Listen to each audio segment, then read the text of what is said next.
നമസ്കാരം. ചോദ്യം ശരിയല്ല എന്നൊരു ചാനലിൽ മീനാക്ഷി കൊടുത്ത ഒരു ഇന്റർവ്യൂവിനെ ബേസ് ചെയ്താണ് ഇന്നത്തെ നമ്മുടെ വീഡിയോ. അല്ല, ഞാൻ റാഷണലിസ്റ്റ് ആണ്. റാഷണലിസ്റ്റും നിരീശ്വരവാദവും തമ്മിൽ ഒരുപാട് വ്യത്യാസങ്ങളുണ്ട്. നിരീശ്വരവാദിയാണോ എന്ന് ചോദിക്കുന്ന ഇന്റർവ്യൂവറിനോട് താൻ ഒരു റാഷണലിസ്റ്റ് ആണ് എന്നും എത്തിസവും റാഷണലിസവും തമ്മിൽ വളരെയധികം ഡിഫറൻസ് ഉണ്ടെന്നും മീനാക്ഷി പറയുന്നു.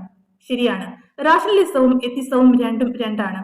റാഷണലിസം അഥവാ യുക്തിവാദം എന്നത് യുക്തിയും തെളിവും ഉപയോഗിച്ച് സത്യത്തെ കണ്ടെത്തുന്ന ചിന്താ രീതിയാണ്.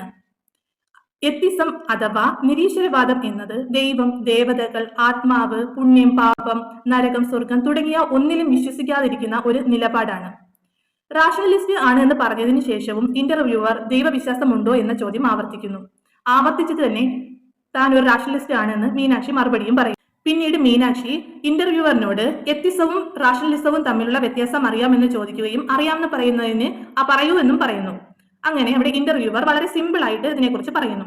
തുടർന്ന് മീനാക്ഷി അതിനെ കൂടുതൽ വിശദീകരിച്ച് പറയുന്നു. താനൊരു റാഷണലിസ്റ്റ് ആണെന്ന് പറഞ്ഞതിന് ശേഷവും ഇന്റർവ്യൂവർ തന്നോട് ദൈവവിശ്വാസം ഉണ്ടോ എന്ന് ചോദിച്ച ചോദ്യം തെറ്റാണ് എന്ന് ചിന്തിച്ചാണോ എന്തോ മീനാക്ഷി അങ്ങനെ ചോദിക്കുന്നത്. ഒരുപക്ഷെ പ്രേക്ഷകർക്കും ആ സംശയം തോന്നിയിരിക്കാം.